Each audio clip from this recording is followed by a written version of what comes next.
नमस्कार मंडळी. तर नाश्त्याला बनवूया मस्त असे भोपळ्याचे थालीपीठं.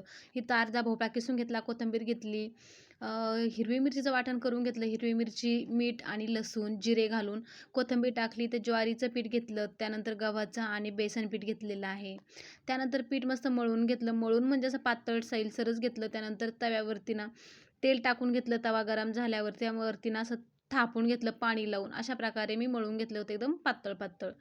त्यानंतर ना सगळीकडनं तेल सोडलं आणि मस्त दुसऱ्याही साईडने मी ना पलटून भाजून घेतलेलं आहे. तर अशा प्रकारचं ना एकदम चवीचं ना मस्त बनवून तुम्ही पण खाऊ शकता एकदम सोप्या पद्धतीने. ज्वारीच्या पिठाच्या अर्धं गव्हाचं पीठ घ्यायचं आणि गव्हाच्या पिठाच्या पण अर्धं बेसन पीठ घ्यायचं आहे. ज्वारीचं पीठ जास्त वापरायचं कारण त्याने थालीपीठाला चव एक भन्नाट येते. तर बघू शकता मस्त आलटून पलटून दोन्ही साईडने मी ना भाजून घेतलं. तर कशी वाटली तुम्हाला सोपी सिंपल रेसिपी?